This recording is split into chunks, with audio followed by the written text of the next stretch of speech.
Hi everyone. Currency నోట్లపై Gandhi చిత్రం వెనుక సుదీర్ఘ స్టోరీ. మొదటి చాయిస్ మహాత్ముడు కాదు.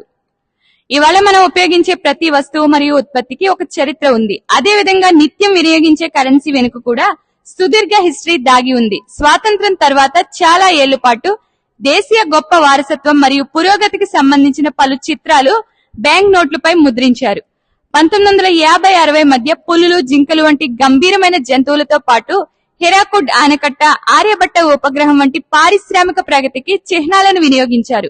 1969లో గాంధీ జయంతి శతాబ్ది ఉత్సవాల సందర్భంగా మొదటిసారి మహాత్ముడి చిత్రం కరెన్సీ నోటుపై కనిపించింది. ఆ తర్వాత 1987లో జనతా పార్టీ రద్దు చేసిన అధిక విలువ కలిగిన నోట్ల స్థానంలో రాజీవ్ గాంధీ ప్రభుత్వం 500 నోట్లు తిరిగి ప్రవేశపెట్టింది. అప్పుడు కొత్త 500 నోట్లపై గాంధీ చిత్రాన్ని ప్రింట్ చేశారు. ఈ ఆన్లైన్, ఆఫ్లైన్ ఫౌండేషన్ బ్యాచ్లకు మా క్యాంపస్ నందు అడ్మిషన్లు జరుగుచున్నాయి.